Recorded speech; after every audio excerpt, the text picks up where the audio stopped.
जय हिंद विद्यार्थी मित्रांनो, मी घुले सर मंथन आयएस मध्ये तुमचं स्वागत करतो. आज आपण PIQ अँड थीम बेस जी पॉलिटीची सिरीज स्टार्ट केलेली आहे त्यामधलं आज आपण थर्ड लेक्चर बघणार आहोत, जे आहे संघ आणि त्याचे राज्यक्षेत्र. ठीक आहे, तर चला आपण लेक्चरला स्टार्ट करूया. आता बघा, संघ आणि त्याचे राज्यक्षेत्र या चॅप्टरवर कोणत्या कोणत्या थीम्सवर आपल्याला क्वेश्चन्स विचारलेत आयोगाने. तर पहिलं आहे बघा, कलम 1 ते 4 जे सर्वांना माहित आहे, भाषावर राज्य पुनर्रचना आयोग. थर्ड आहे राज्य निर्मितीचा क्रम, म्हणजे समजा 1956 नंतर जे राज्य निर्माण झाले तर ते इयर वाईज आपल्याला क्वेश्चन्स विचारतात. ठीक आहे. विशेष तरतुदी, स्पेशल प्रोव्हिजन, म्हणजे जे आपल्याला कलम 371 ते 371 जे मध्ये बघायला मिळतं. त्यानंतर विशेष दर्जा असलेली राज्य, स्पेशल कॅटेगरी स्टेटस, यावर पण प्रश्न आलेला आहे. ठीक आहे. आणि महाराष्ट्र कर्नाटक सीमा विवाद. ठीक आहे. तर या 6 थीम्सवर आजपर्यंत आयोगाने आपल्याला संघ आणि त्याचे राज्यक्षेत्र या चॅप्टरवर क्वेश्चन्स विचारलेले आहेत. ठीक आहे. तर आपण स्टार्ट करूया सुरुवातीपासून. ठीक आहे. तर आता बघा, संघ आणि त्याचे राज्यक्षेत्र, क्षेत्र म्हणा किंवा राज्यक्षेत्र म्हणा, हे संविधानाच्या भाग 1 मध्ये आहे आणि कलम किती आहे? 1 ते 4. आता संविधानकर्त्यांनी प्रत्येक जे काही पार्ट सुरू होईल ना संविधानाचा, त्या पार्ट्सवर एक पिक्चर इन्सर्ट केलेला आहे, म्हणजे त्याची सुरुवात त्या पिक्चर नव्हते. तशी भाग 1 ची, ठीक आहे, पार्ट 1 ची, ज्याला आपण द युनियन अँड टेरिटरी म्हणतो, याची सुरुवात कशाने होते? जी आपली सिंधू संस्कृती आहे त्याला हरप्पन सिव्हिलायझेशन म्हणतो, त्यामध्ये जे काही एक लोगो होता, ज्याच्यामध्ये आपण म्हणतो हे बैल आहे किंवा नंदी आहे, या सिम्बॉलनं किंवा या चित्रानं पार्ट 1 ची आपली सुरुवात झालेली. ठीक आहे. माहिती असावं, म्हणजे हे फ्युचरिस्टिक आहे. भविष्यामध्ये ते पार्ट आणि जे काही चित्र आहेत संविधानामध्ये दिलेले, ज्या पार्टची सुरुवात या चित्रानं झाली, याच्या जोड्या लावा म्हणून पण प्रश्न विचारला जाऊ शकतो. म्हणजे आपल्याला जस्ट थोड्या गोष्टी सराउंडिंगच्या करणं आवश्यक असतं. ठीक आहे. आता बघा, कलम 1 काय सांगतं. ठीक आहे. आता कलम 1 जे आहे त्यामध्ये सब 3 क्लॉज आहे. तर कलम 1 काय सांगतं? संघ आणि त्याचे नाव. ठीक आहे, जे आपण त्याला म्हणू शकतो संघाचे नाव आणि राज्य क्षेत्र. ठीक आहे, ज्याला आपण संघ आणि त्याचे नाव म्हणलं तरी चालतं. यामध्ये जे सब क्लॉज 1 आहे ते काय सांगते? इंडिया म्हणजेच भारत हा कशा आहे? राज्याचा संघ आहे. राज्याचा संघ आहे, म्हणजे भारत हे संघराज्य नाही. संघराज्य का नाही? कारण ते करारानं बनलेलं नाही. ते करारानं बनलेलं नाही. करारानं कोण बनलेलं आहे? अमेरिका. ठीक आहे. भारत हे संघराज्य नसल्यामुळं तो राज्याचा संघ आहे, युनियन ऑफ स्टेट आहे, असं स्पष्ट कलम 1 सांगते. कलम 2 काय सांगतं? की जे काय आपले सध्या 28 राज्य आहेत आणि 8 केंद्रशासित प्रदेश आहेत, त्यांचे नावं, क्षेत्रफळ हे कोणत्या अनुसूचीमध्ये दिलेले आहे? तर हा महत्त्वाचा प्रश्न आहे बघा. पहिल्या अनुसूचीमध्ये. कोणत्या अनुसूचित दिलेले आहे? पहिल्या अनुसूचीमध्ये. आणि सबक्लॉज 3 काय म्हणते कलम 1 चा? ठीक आहे, की भारताचे राज्य क्षेत्र या व्याख्येमध्ये कोण कोण येतं? तर भारताच्या राज्य क्षेत्रामध्ये येतात बघा, घटक राज्य जे किती आहेत आपले? 28. केंद्रशासित प्रदेश किती आहेत? 8. आणि संपादित अन्य राज्य क्षेत्र, म्हणजे जर आपण भविष्यामध्ये पाकिस्तान जिंकून घेतला, बांगलादेश जिंकून घेतला, तर तो भाग कुठं ऍड होणार आहे? भारताच्या राज्य क्षेत्रामध्ये, जोपर्यंत आपण त्याला राज्य किंवा केंद्रशासित प्रदेश बनवत नाही. म्हणजे हे झालं तुमचं कलम 1. आता याच्यामध्ये अजून एक गोष्ट लक्षात घ्या.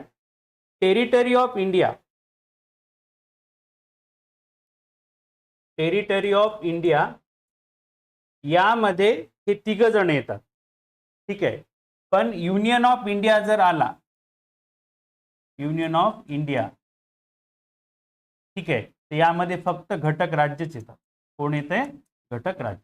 हा पण प्रश्न तुम्हाला माहिती असायला पाहिजे. म्हणजे कोणती संज्ञा मोठी आहे? युनियन ऑफ स्टेट मोठी आहे का टेरिटरी ऑफ इंडिया मोठी आहे? तर टेरिटरी ऑफ इंडिया मोठी, कारण टेरिटरी ऑफ इंडियामध्ये स्टेट्स पण येतात, युनियन टेरिटरी पण येतात आणि भविष्यामध्ये ॲक्वायर्ड केलेली टेरिटरी सुद्धा येते. परंतु युनियन ऑफ स्टेट्स मध्ये फक्त काय येतात तुमचे? 28 घटक राज्य. हे आहे आपलं कलम 1. ठीक आहे. आता आपण कलम 2 बघूया. कलम 2 काय सांगतं? नवीन राज्य दाखल करून घेणे किंवा स्थापन करणे. आता फर्स्ट ऑफ ऑल आपल्याला ही गोष्ट कळाली पाहिजे.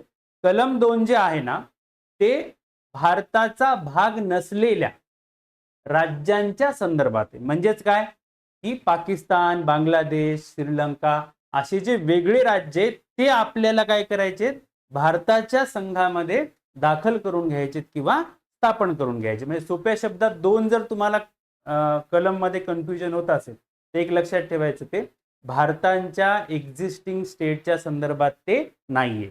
ते कशा संदर्भात आहे? बाहेरच्या टेरिटरीच्या. ठीक आहे. म्हणजे आता इथे तुम्हाला बघा, भारतीय संघाचा भाग नसलेल्या नवीन राज्याच्या प्रवेशासंबंधी किंवा स्थापनेसंबंधी, जे आपण अगोदर सांगितलं. ठीक आहे. आता कलम 2 संसदेला योग्य वाटतील अशा अटी आणि शर्तीवर.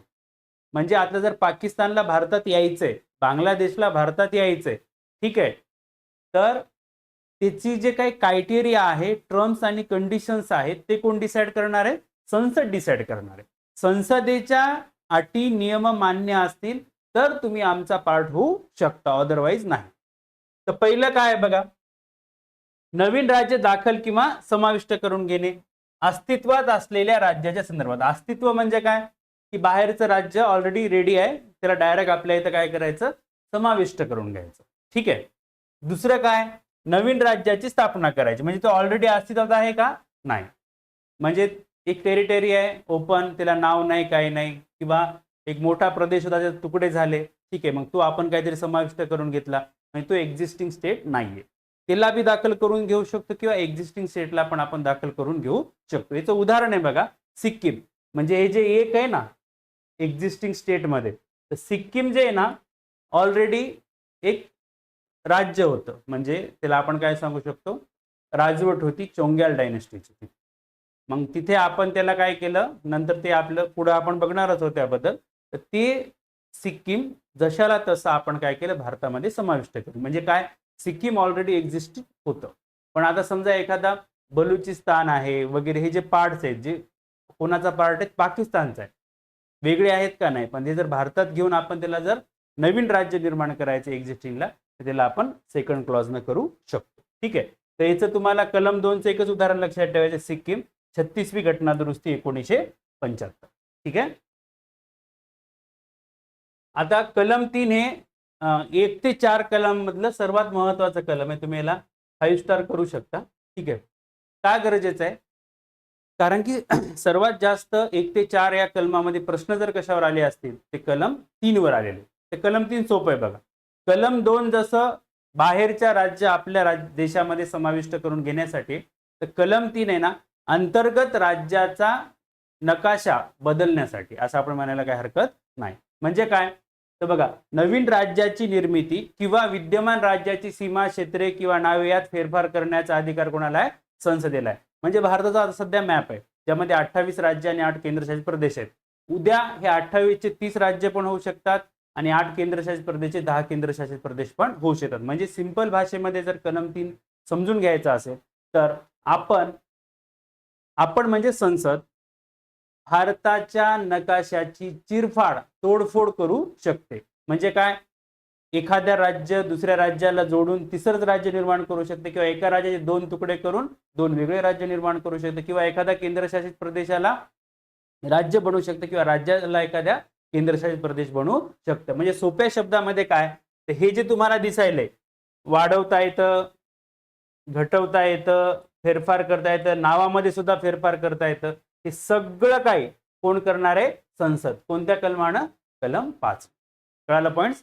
म्हणजे एक लक्षात घ्या, संविधानकर्त्यांनी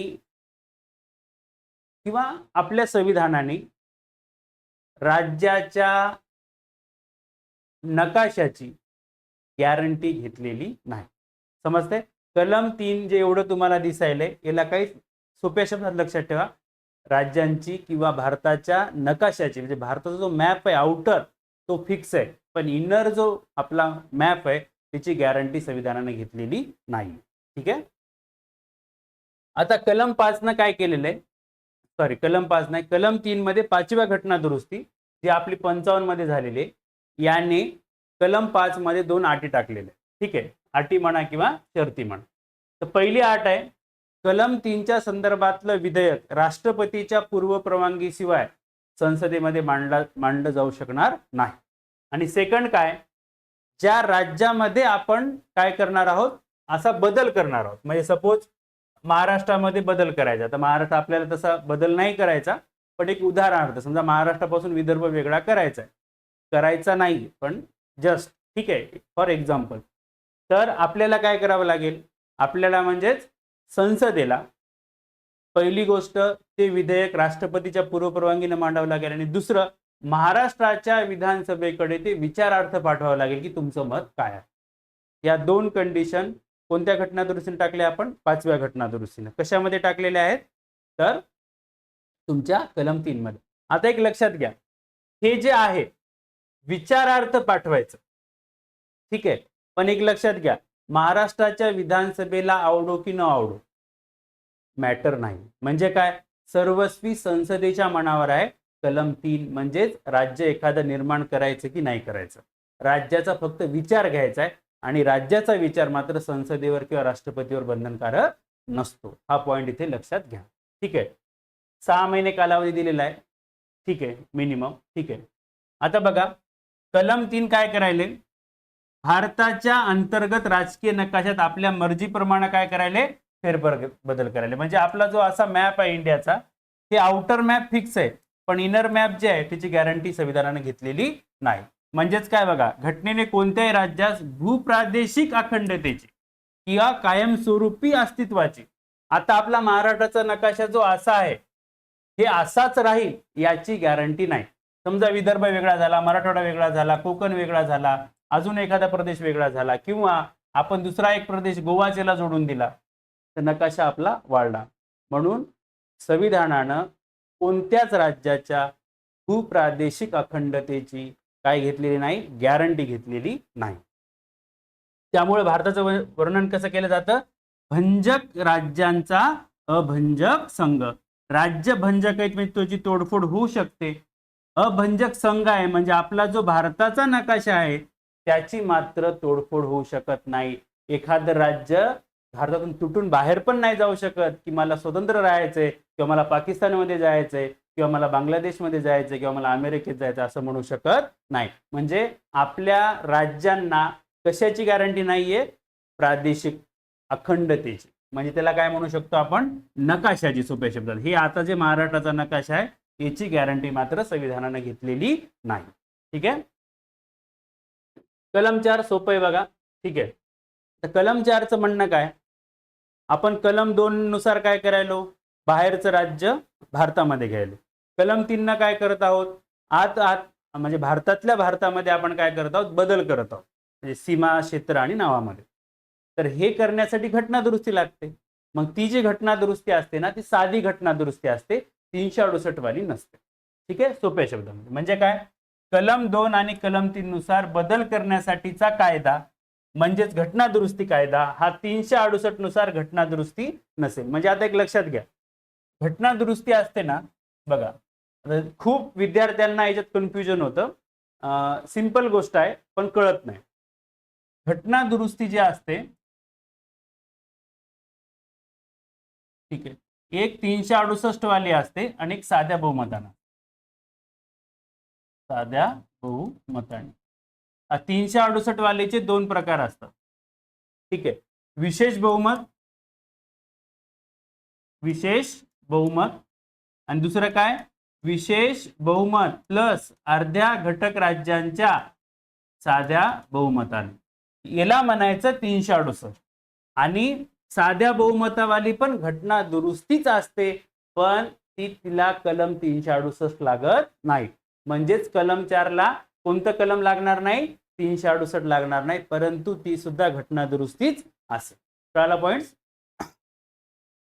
पण एक बाब लक्षात घ्या, बेरुबारी युनियन खटल्यामध्ये सुप्रीम कोर्टाने जजमेंट दिलं, कारण त्यासाठी प्रेसिडेन्शियल रेफरन्स पण झाला होता 143 कलमानुसार, की आता कलम 2 काय सांगतं, दुसरा देश किंवा दुसरं राज्य आपल्या भारतामध्ये समाविष्ट करून घ्यायचं. पण आपला भारताचा जर एखादा भाग दुसऱ्या देशाला द्यायचं आहे, तर हे 1 ते 4 मध्ये आहे का नमूद? नाही. तर यासाठी 368 वाली घटना दुरुस्ती करावी लागेल असं बेरुबारी युनियन खटल्यामध्ये सर्वोच्च न्यायालयाने आपल्याला सांगितलेलं आहे. ठीक आहे. प्रश्न काय आलाय? लय सोपा आलाय, या वर्षीच आलाय, म्हणजे गेल्या वर्षी 2025 मध्ये. ठीक आहे. आता असे जर प्रश्न येत असतील आणि जर आपल्याला सॉल्व्ह करता येत नसतील तर मग आपल्याला थोडं आरशामध्ये बघण्याची गरज आहे. ठीक आहे.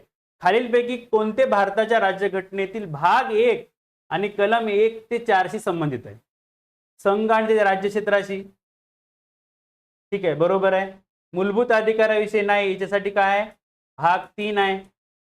ठीक आहे. आणि 12 ते 35 आहे. ठीक आहे. न्यायाविषयी नाही, कर्तव्याविषयी पण नाहीये. ठीक आहे. न्याय म्हणजे जस्टिस, कर्तव्य म्हणजे आपण 51 म्हणू शकतो. म्हणजे उत्तर काय? फक्त ए. ठीक आहे. संघ राज्य आणि त्याचे म्हणजे राज्य किंवा त्याचे युनियन अँड इट्स टेरिटरी. म्हणजे एकदम सोपा क्वेश्चन राज्यसेवा प्रिलिमला आलेला आहे यावर्षी. ठीक आहे. यावर्षी म्हणजेच 25. दुसरा प्रश्न बघा, हे कलम 3च्या संदर्भात. खालीलपैकी कोणते विधान बरोबर नाही? राष्ट्रपतीच्या शिफारशीशिवाय, इथं श झाले, शिफारशीशिवाय नवीन राज्य निर्मितीचे विधेयक संसदेच्या कोणत्याही सभागृहात मांडले जाऊ शकत नाही. तर पहिला पॉइंट काय आहे तुमचा? बरोबर आहे. ठीक आहे. की आपण 5व्या घटना दुरुस्तीने कलम 3 मध्ये ज्या 2 अटी टाकल्या होत्या त्यामध्ये पहिली अट आहे की असं विधेयक राष्ट्रपतीच्या पूर्वपरवानगीशिवाय मांडता येणार नाही. दुसरं, राष्ट्रपतीने असे विधेयक संसदेत मांडण्यापूर्वी विशिष्ट कालावधीने संबंधित राज्याच्या विधिमंडळामध्ये विचारसाठी पाठवले जायला पाहिजे. बरोबर आहे, विचारार्थ पाठवावं. म्हणजे हे जे दोन्ही पहिले पॉइंट्स आहेत हे कोणत्या घटना दुरुस्ती टाकले आपण? 5वी घटना दुरुस्ती 1955. ठीक आहे. तिसरं, संसद केवळ विशेष बहुमताने कायदा मंजूर करून नवीन राज्य स्थापन करू शकतात. आपल्याला माहित आहे कलम 4 स्पष्ट सांगते. काय सांगायले? कलम 4 स्पष्ट सांगतं की 2 आणि 3 म्हणजे कलम 2 आणि 3 मध्ये जो बदल होणार आहे तो 368 नुसार घटना दुरुस्ती नसेल. 368 वाली म्हणजेच विशेष बहुमतावाली नाही. तर आपली कोणती घटना दुरुस्ती लागते? साधी लागते, साधी. म्हणून हे ऑप्शन जे आहे तुमचं काय झालं? रॉंग झालं. राज्य विधिमंडळाने व्यक्त केलेले विचार मत स्वीकारण्याचे बंधन संसदेवर आहे का? नाही. मी तुम्हाला सांगितलं की जेव्हा संसद एखाद्या संबंधित राज्यामध्ये जे आपण बदल घडवून आणणार आहोत त्याच्याकडे जेव्हा ते विधेयक पाठवतं की आम्ही तुमच्या राज्यापासून दुसरं राज्य निर्माण करत आहोत किंवा जोडत आहोत, तर असं विचारार्थ पाठवणं कंपल्सरी आहे, पण ते विचार संसदेवर बंधनकारक नाहीत. म्हणजे विधानसभेचं मत त्यांना आवडतंय किंवा न आवडतं हे मात्र संसदेवर बंधनकारक नाही. ही गोष्ट काय झाली? बरोबर झाली. म्हणजे आपल्याला विचारलं काय? बरोबर नाही. तर बरोबर कोणतं नाही? ऑप्शन 3. ठीक आहे. नेक्स्ट क्वेश्चन बघा, 19 मध्ये विचारलाय. खालील विधाने विचारात घ्या. भारतीय राज्यघटनेचे अनुच्छेद 2 म्हणजेच कलम 2, ठीक आहे, हे भारतीय संघराज्याचा भाग नसलेल्या, बरोबर आहे, भूप्रदेशाचा समावेश अथवा त्याची नवीन राज्यामध्ये स्थापना या संबंधित आहे. बरोबर आहे. कलम 2 काय सांगते? जे ऑलरेडी एक्झिस्टिंग आहे, म्हणजे पाकिस्तान उदाहरण घ्यायचं, बांगलादेश घ्यायचं, श्रीलंका घ्यायचं असं. म्हणजे हे विधान तुमचं बरोबर आहे. भारतीय राज्यघटनेचे अनुच्छेद 3 अस्तित्वात असलेल्या केंद्रशासित प्रदेशाचा घटक राज्याच्या स्थापनेसंबंधी अथवा त्यातील बदलासंबंधी आहे. हे पण आता एक लक्षात घ्या, नंतर घटना दुरुस्ती करून आपण म्हणजे संसदेने ही गोष्ट केलेली आहे, जसं आपण कलम 2 किंवा कलम 3 नुसार राज्यात बदल करतो ना, तसा केंद्रशासित प्रदेशात सुद्धा करता येतो. ठीक आहे. म्हणजे हे पण पॉइंट्स काय झाला तुमचा? बरोबर झाला. भारतीय राज्यघटनेतील अनुच्छेद 3 खाली असलेले विधेयक केवळ लोकसभेतच मांडतायत, तसं काही नाहीये, ते संसदेत मांडायचं. संसदेत म्हणजे काय? कुठं पण तुम्ही मांडू, फक्त लोकसभेतच मांडायचं असं काही नाहीये, तुम्ही संसदेत मांडू शकता. म्हणजे तुमचं ऑप्शन जे थर्ड आहे क, ते रॉंग आहे. आपल्याला विचारलेलं आहे योग्य विधान, तर योग्य विधान अ आणि ब आहे. ठीक आहे. आता आपला नेक्स्ट थीम जे आहे ती भाषावार राज्य पुनर्रचना आयोग. ठीक आहे. आता इथे जे तुम्हाला दिसत आहे, ठीक आहे, हे एस.के. धर आहे, ठीक आहे, हे फजल अली आहे आणि ही जेव्हीपी समिती आहे, म्हणजे जवाहरलाल नेहरू, पट्टाभी सीतारामय्या आणि वल्लभभाई पटेल. ते आपल्याला हे 3 जे त्याला म्हणतो आयोग आहेत ते लागतात म्हणजे बघा एक लक्षात घ्या, आता लागतात न लागतात हा प्रश्नच नाही. आयोगाला काय लागतं ते आपल्याला लागतं, हा आपला सरळ सरळ फंड आहे. ठीक आहे. म्हणजे आपल्याला इथं काय ज्ञान संपादन करून पीएचडी करून काय आपल्याला मिळणार नाही. आपल्याला इथं कधी पण लक्षात ठेवलं, इथं परीक्षार्थी व्हायचं.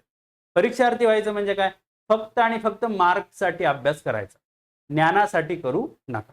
ठीक आहे, कारण ज्ञान हे अमर्यादित आहे, ते न संपणार. ठीक आहे, पण मार्क मर्यादित आहेत. आपल्याला 100 मध्येच काय करायचे, कट ऑफ लागणार आहे तुमचा. ठीक आहे, तर पहिले बघू आपण एस.के. धर आयोग. ठीक आहे, 1948. हे बघा, हे फॅक्च्युअल असतात, त्याच्यामुळे तुम्हाला शक्यतो लाईन टू लाईन लक्षात ठेवत जा. ठीक आहे, बघा 17 जून 1948 रोजी स्थापना झाली आणि डिसेंबर 48 मध्ये यांनी अहवाल काय केला, सुपूर्द केला. आयोगाची रचना बघा, अध्यक्ष कोण होते, एस.के. धर. सदस्य जगत नरेनलाल आणि पन्नालाल. ठीक आहे, हे ओल्ड राज्यसेवेच्या जो मेन्सला आलं तेव्हा ते असे प्रश्न विचारायचे, आपल्याला ते विचारत नाहीत. पण मी ते काय केलं, थीम्स कव्हर व्हा म्हणून सगळं घेतलं. ठीक आहे, भाषिक आधारास नकार दिला त्यांनी, म्हणजे काय की भाषेवार प्रांत रचना नको म्हणे. ठीक आहे, राज्याच्या पुनर्रचनेसाठी भाषिक आधार नाकारला. अपवाद काय होता, फक्त आंध्र प्रदेश. यानं आंध्र प्रदेशासाठी अनुकूलता दर्शवली, पण इतर राज्यासाठी मात्र अनुकूलता दर्शवली नाही. आज तुम्ही म्हणाल सर डायरेक्ट भाषावर कसं काय सुरू झालं. ठीक आहे, तर भाषावर सुरू होण्यामागचं कारण काय बघा, 1950-51 मध्ये भारताचं जे क्लासिफिकेशन होतं ते ABCD या 4 वर्गामध्ये होतं, म्हणजे 9, 9, 10, 1 असं त्याच्यात वर्गीकरण होतं. आणि ते कसं होतं, इलॉजिकल होतं. म्हणजे ते ना ऍडमिनिस्ट्रेटिव्हली बरोबर होतं, ना रिजनली होतं, ना भाषिक, ना कोणत्याच बाबतीमध्ये. मग प्रत्येक प्रांतामध्ये काय होऊ लागले, भाषानुसार राज्य व्हावे याची डिमांड वाढू लागली. मग त्याच्यावर अभ्यास करण्यासाठी एस.के. धर आयोग आला. ठीक आहे, याने 4 निकष सांगितले पुनर्रचनेसाठी. भौगोलिक म्हणजे काय, जिओग्राफिकल कंटिजिटी, म्हणजे त्याला आपण म्हणतो आपण भौगोलिक दृष्ट्या ते एक संघ असले पाहिजे, सलगचे असले पाहिजे. नाहीतर यूपीचा भाग महाराष्ट्रात आहे, महाराष्ट्राचा पार्ट यूपीत आहे असं नसलं पाहिजे, लागून असला पाहिजे प्रदेश. आर्थिक स्वावलंबन. ठीक आहे, प्रशासकीय व्यवहारता आणि विकासाची संभाव्यता. तुम्हाला हे 4 पॉईंट जर नाही लक्षात ठेवायचे तर एकच पॉईंट लक्षात ठेवा, ऍडमिनिस्ट्रेटिव्ह कन्व्हिनियन्स. काय, प्रशासकीय सोयीनुसार राज्याची काय व्हावी, पुनर्रचना व्हावी, भाषेनुसार नसावी, असं कोण म्हणला, एस.के. धर. ठीक आहे, नंतर आला जेव्हीपी समिती, हे 3 जण. ठीक आहे, ती आली बघा 1948 मध्ये. जेव्हीपी समिती कधी आली, 1948. ठीक आहे, बघा काँग्रेसचं जयपूर अधिवेशनामध्ये धर आयोगाचा अहवाल काय झाला, नाकारला. त्यामुळे 29 डिसेंबर 1948 रोजी जेव्हीपी समिती स्थापन करण्यात आली आणि हिने 5 एप्रिल 1949 मध्ये काय केला, अहवाल सादर केला. बघा यात अध्यक्ष कोण नव्हतं, ही त्रिसदस्यीय समिती होती. J for Jawaharlal Nehru, V for Vallabhbhai Patel आणि पी फॉर पटाभी सीतारामय्या, म्हणून आपण त्याला जेव्हीपी समिती असं म्हणतो. प्रमुख शिफारसी बघा. ठीक आहे, तत्वता मान्यता कशाला दिली, भाषावार प्रांत रचना काँग्रेसला तत्वता मान्य, मात्र ती लागू करण्यासाठी ही योग्य वेळ नाही असं म्हटले. मग ठीक आहे म्हणे, आता एवढं जर डिमांड होत असेल तर आपण करू, पण सध्या नाही लागू करायचं. ठीक आहे, दुसरी गोष्ट काय, आंध्राबद्दल ते काय म्हणले, योग्य वेळ येईल तर आपण आंध्र प्रदेश भाषेनुसार निर्माण करायला काही हरकत नाही. आता हा महत्वाचा पॉईंट बघा, महाराष्ट्र आणि मुंबईसाठी. मराठी भाषिकाचा महाराष्ट्र यथावश बनेल, परंतु त्यात मुंबईचा काय नसेल, समावेश नसेल. म्हणजे बघा, त्यांनी मुंबई वेगळी म्हणजे केंद्रशासित प्रदेश करण्याचं काय केलं होतं, इनडायरेक्टली निर्धारित केलं होतं. वराड म्हणजे आपला विदर्भ, केवळ वराडचाच वेगळा प्रांत होणार नाही, फक्त वराड नाही, त्याच्यामध्ये अजून पण काय असू शकतं. कर्नाटक बघा, कर्नाटकमध्ये अडचणी संपदा त्या प्रांताची निर्मिती केली जाईल, म्हणजे म्हैसूर पासून कर्नाटक. केरळ, ठीक आहे, त्रावणकोर आणि कोच्चिन एकत्र येण्यास तयार असतील तरच केरळ प्रांताची निर्मिती होईल. ह्या बघा अशा भरपूर शिफारशी येतात. आपण फक्त एक्झाम पॉईंट ऑफ व्ह्यू जेवढ्या लागतात ना तेवढ्या घेत आहोत. तर जेव्हीपी समितीला काय लक्षात घ्यायचं, भाषावर प्रांतरचना तत्वता मान्य, पण आताच ती योग्य वेळ नाही.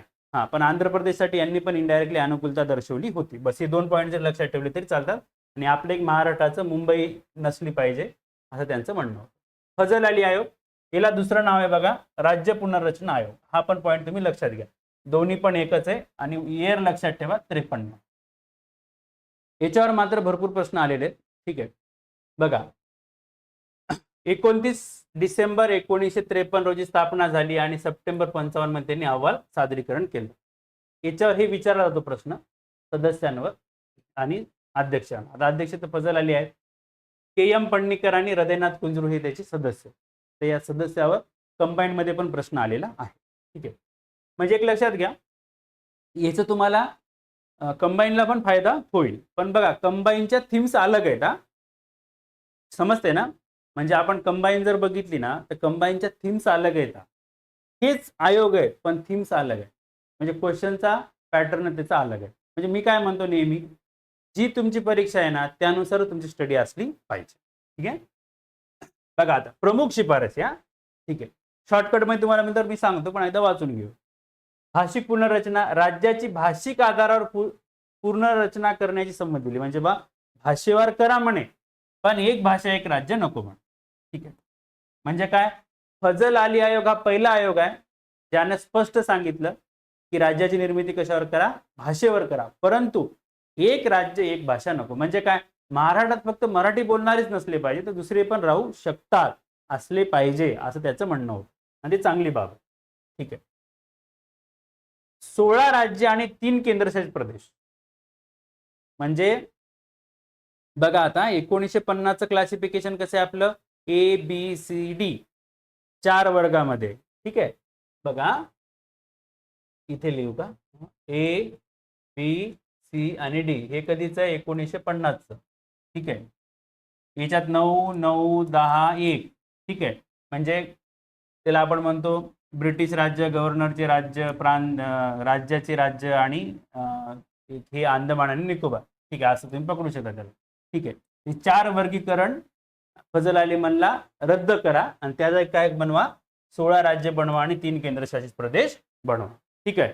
मुंबईचे द्विभाषिक राज्य बनवा. संपूर्ण गुजराती प्रदेश व मराठवाडा मिळून मुंबईचे द्विभाषिक राज्य बनवावे. बेळगाव, धारवाड, विजापूर हे जिल्हे कर्नाटक समाविष्ट करत मात्र कारवार वगळावे.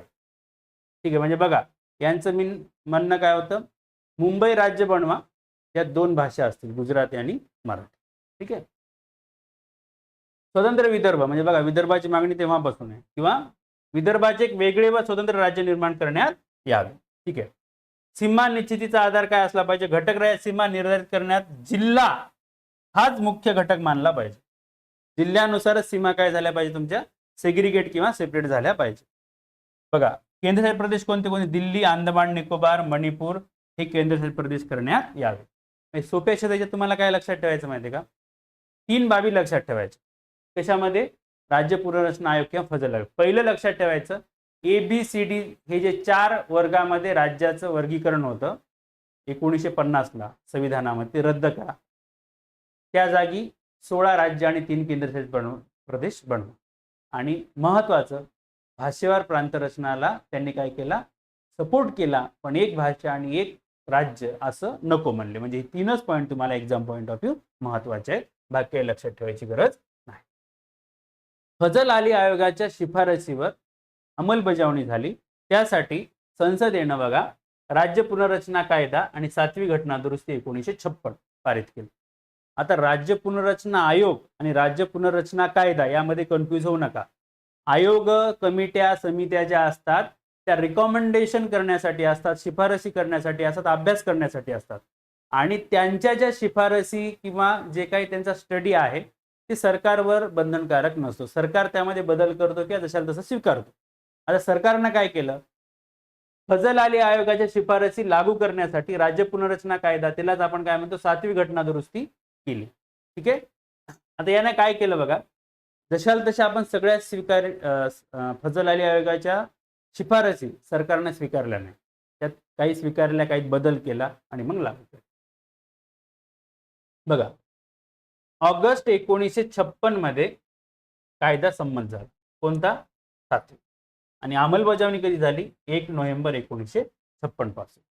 आता राज्य पुनर्रचना कायद्यानं आणि फजल आयोग मध्ये बेसिक डिफरन्स काय बघा.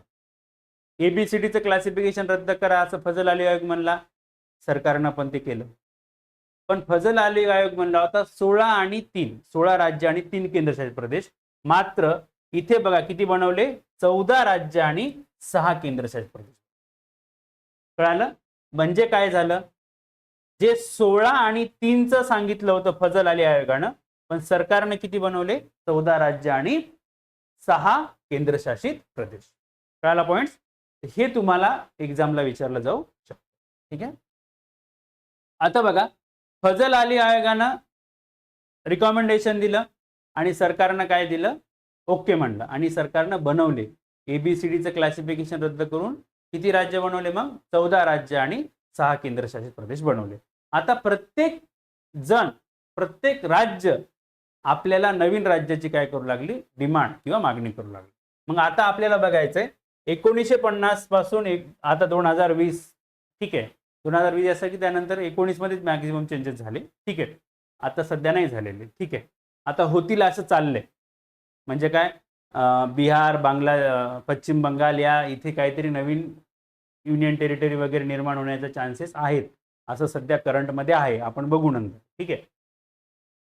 तर हा जो चार्ट आहे तुम्हाला पाठ करायचा, म्हणजे पाठ हे 5 स्टार आहे, ठीक आहे. बघा 1956लाच राज्य पुनर्रचना आयोग 7वी घटना दुरुस्ती आली. मग त्या 56 नंतर म्हणजे काय? 14 आणि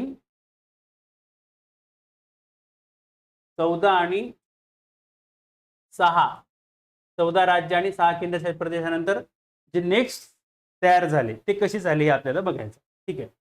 आता बघा 1960 मध्ये 15व समजा महाराष्ट्र व गुजरात. तर बॉम्बे द्विभाषिक राज्याचे विभाजन होऊन गुजरात हे कितवं राज्य बनलं?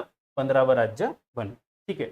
1961 दादरा व नगर हवेली, दादरा नगर हवेली दमण दीव. आता एक लक्षात घ्या, 2019 मध्ये दादरा नगर हवेली आणि दमण दीव हे 2 वेगवेगळे केंद्रशासित प्रदेश एकच झाले. कधी? 2019ला. आणि लागू कधी झाला? 26 जानेवारी 2020 पासून, ठीक आहे. तर बघा 54 मध्ये पृथ्वीचा पासून आपण काय केली? दादरा नगर हवेली मुक्त केली, ठीक आहे. आणि 10व्या घटना दुरुस्तीने तो केंद्रशासित प्रदेश बनला, ठीक आहे. 1962 गोवा दमण दीव, ठीक आहे. बघा एक लक्षात घ्या, जी वेस्टर्न कोस्ट होती ना त्याच्यावर मॅक्झिमम कोण होते? पोर्तुगीज होते आणि ईस्टर्न कोस्टवर फ्रेंच होते, असं आपल्याला एक जनरली आपण लक्षात ठेवू शकतो, ठीक आहे. 1961 मध्ये पोलीस ऍक्शन पोर्तुगीजापासून गोवा आणि दमण दीव काय झालं? मुक्त झालं. आणि 12व्या घटना दुरुस्तीनं 1962च्या तिला आपण केंद्रशासित प्रदेश बनवलं. म्हणजे गोवा पहिले केंद्रशासित प्रदेश होता. पद्दुचेरी, आता पद्दुचेरी बघा 4 जागेवर आहे. पद्दुचेरी, करायकल, माहे आणि यानम. म्हणजे एक आंध्र प्रदेशमध्ये, 2 तमिळनाडूमध्ये आणि 1 केरळमध्ये. या 4 जण मिळून आपण त्याला काय म्हणतो? पद्दुचेरी किंवा पूर्वीचं पॉंडिचेरी, ठीक आहे. आता बघा ही कोणती वसाहत होती? फ्रेंच वसाहत होती. पद्दुचेरीवर फ्रेंचची सत्ता होती, ठीक आहे. आणि 54 मध्ये फ्रेंचांनी भारताकडे सोपवली, म्हणजे लढाई वगैरे केली नाही, प्रेमाने घ्या तुमचा भाग आहे, आम्ही निघून चाललो. पोर्तुगीज मध्ये तसे नव्हते. पोर्तुगीजाने बघा इंडियामध्ये फर्स्ट येणारे पोर्तुगीज आहेत आणि शेवटी जाणारे पण पोर्तुगीज आहेत. बघा ना 1961 मध्ये 61 आपण 47ला स्वतंत्र झालोय, ठीक आहे, 50ला संविधान लागू झाले आणि 61 मध्ये त्यांनी गोवा सोडलाय पोर्तुगीजांनी. म्हणजे ईस्ट इंडिया कंपनीच्या पूर्वी म्हणजे ब्रिटिशाच्या पूर्वी आले कोण? पोर्तुगीजांनी. शेवटी पण कोण गेले? पोर्तुगीज गेले, लक्षात घ्या.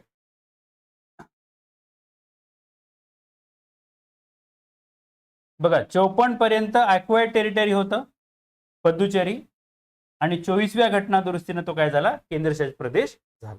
अक्वायर्ड म्हणजे संपादित केलेले क्षेत्र, जे आपण कलम 1 मध्ये सब क्लॉज 3 मध्ये बघितले, ठीक आहे. नागालँड बघा 16वं राज्य, ठीक आहे. 1963 मध्ये. हे तुम्हाला सिक्वेन्स विचारतात, कधी कधी इयर विचारतात, कधी कधी तुम्हाला राज्य विचारतात आणि त्याचा क्रम लावा, मला चढता उतरता, म्हणजे कोण अगोदर निर्माण झालं कोण नाही. आसाम मधील नागा टेकड्या तुएनसांग क्षेत्र वेगळे करून नागालँडची निर्मिती करण्यात आली, ठीक आहे. 1966 हरियाणा आणि पंजाब, म्हणजे हरियाणा, पंजाब आणि चंदीगड. आता तुम्हाला माहित आहे पूर्वी पंजाब प्रांत होता, तिथं 2 भाषा बोलणारे होते, पंजाबी आणि हिंदी. हिंदीसाठी हरियाणा झाला आणि पंजाबीसाठी पंजाब झाला आणि चंदीगड ही त्यांची कॉमन राजधानी झाली, ठीक आहे. शाह आयोगाच्या शिफारशीनुसार हरियाणा हे कितवं राज्य बनले? 17वं राज्य बनले. आणि चंदीगड जे आहे ते केंद्रशासित प्रदेश आहे आणि संयुक्त राजधानी, म्हणजे हरियाणा पंजाबची एकच कॅपिटल आहे, तिचं नाव आहे चंदीगड आणि ती स्वतः काय आहे? युनियन टेरिटरी आहे. हिमाचल प्रदेश 18वं राज्य, ठीक आहे. पूर्वीचा तो केंद्रशासित प्रदेश होता, ठीक आहे. 72 मध्ये बघा 3 राज्य बनले, 19व मणिपूर, 20व त्रिपुरा आणि 21व मेघालय, ठीक आहे. आता पूर्वीचा काय होता? नेफा होता. तुम्ही आपल्या लक्ष्मीकांत मध्ये वगैरे खूपदा वेळेस वाचता. ठीक आहे, नेफा, नॉर्थ ईस्ट फ्रंटियर एजन्सी. त्या प्रदेशाला राज्याचंच नाव काय होतं? नेफा. ठीक आहे. मेघालय पूर्वी 23वी घटना दुरुस्तीने 1969 मध्ये काय होता? उपराज्य होता. एक लक्षात घ्या, राज्यातलं उपराज्य म्हणून कोणाला मान्यता होती? मेघालयात. ठीक आहे. 22वं सिक्कीम, जे आपण कलम 2 मध्ये पाहिलेलं. ठीक आहे. 47 पर्यंत ते काय होतं? चोंगाल राजवटी खाली होतं. नंतर ते भारताचं काय झालं? संरक्षित क्षेत्र झालं. आणि 35व्या घटना दुरुस्तीनं ते असोसिएटेड स्टेट झाला, सहयोगी राज्य.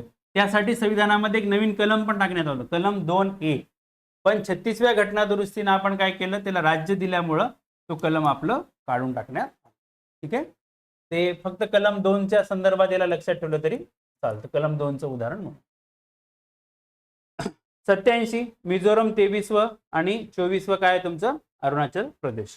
आता बघा, मिझो नॅशनल फ्रंट आणि भारत सरकार यामध्ये मिझो शांतता करार झाला 86 नुसार. त्यानुसार मिझो हे काय झालं? मिझोरम हे नवीन राज्य निर्माण झालं. ते पूर्वीचं काय होतं? केंद्रशासित प्रदेश होतं. ठीक आहे. गोवा जो आपण पाहिला होता पूर्वी काय होता? 61 मध्ये तो केंद्रशासित प्रदेश होता. 87 मध्ये ते काय झालं? 25वं भारताचं राज्य झालं. ठीक आहे.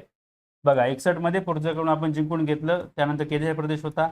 आणि 87 मध्ये तो त्याला स्टेटहुड, पूर्ण राज्याचा दर्जा संसदेनं बहाल केला. ठीक आहे. हा पण प्रश्न आलेला बघा 2000 मध्ये. एकाच वर्षी झालेत बघा, ते 2000 मध्ये झालेत. पण बघा, पहिली छत्तीसगड झालंय, मग उत्तराखंड झाले, मग झारखंड झाले. तर हा राज्यसभेनं विचारलेला आहे मेन्स मध्ये किंवा कंबाईंडनं पण विचारलेला आहे. ठीक आहे. 26, 27, 28 हे असं विचारतात किंवा असं विचारतात किंवा इयर विचारतात. ठीक आहे. तर छत्तीसगड कोणापासून झालं? मध्य प्रदेश पासून. उत्तराखंड उत्तर प्रदेश मधून आणि झारखंड बिहार मधून. 2014 तेलंगणा 29वे राज्य झालं. ठीक आहे. 2 जून 2014 कशाचं विभाजन झालं? आंध्र प्रदेश. 2019 मध्ये जम्मू आणि काश्मीर. ठीक आहे. आता बघा, भारताच्या इतिहासामध्ये पहिल्यांदा असं झालं की एखाद्या राज्याचं रूपांतर केंद्रशासित प्रदेशामध्ये झालं. की यापूर्वी कसं होतं? केंद्रशासित प्रदेशाचं रूपांतर कशात व्हायचं? राज्यात. पण जम्मू काश्मीर त्याला अपवाद आहे. ठीक आहे.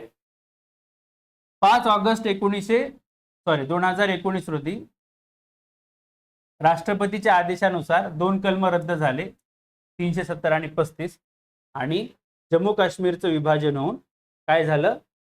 जम्मू काश्मीर आणि लडाख हे 2 केंद्रशासित प्रदेश निर्माण झाले. आणि ते कधी लागू केले आपण? सरदार वल्लभभाई पटेल यांच्या 144व्या जयंतीला 31 ऑक्टोबर 2019. हे जे तुम्हाला मी सांगितलं, पहिल्यांदा आपण काय झालेलं आहे? तुमचं केंद्रशासित प्रदेश बनलेत राज्यांपासून. आता काही नाव आहेत बघा, नावामध्ये बदल झालेला. वर्ष 50 संयुक्त प्रांत, ज्याला आता सध्या आपण यूपी म्हणतो, उत्तर प्रदेश. मद्रासला आपण तमिळनाडू म्हणतो. आता एक लक्षात घ्या, मद्रास हे राज्य होतं आणि मद्रास हे शहर पण होतं. पूर्वी कसं होतं माहिती का? सिटीच्या नावानंच राज्य होतं. बॉम्बे, ठीक आहे, कलकत्ता, मद्रास हे जे 3 प्रेसिडेन्सीज होत्या ना, ते बाय नेम ऑफ सिटी होत्या. त्यालाच आपण राज्य म्हणलं. ठीक आहे. मग मद्रासचं काय झालं? तमिळनाडू झालं. आणि मद्रास शहराचं नाव काय झालं? चेन्नई झालं. हे लक्षात ठेवा. मैसूर म्हणजे आताचं कर्नाटक. ठीक आहे. जे आपलं लक्षद्वीप आहे, ठीक आहे, लक्षद्वीप, लॅकॅड्यू, मिनिकॉय आणि अमनदीव बेट हे सगळे मिळून काय बनतं? लक्षद्वीप म्हणून. दिल्लीचं नाव बदललं बघा, दिल्ली राष्ट्रीय राजधानी क्षेत्र.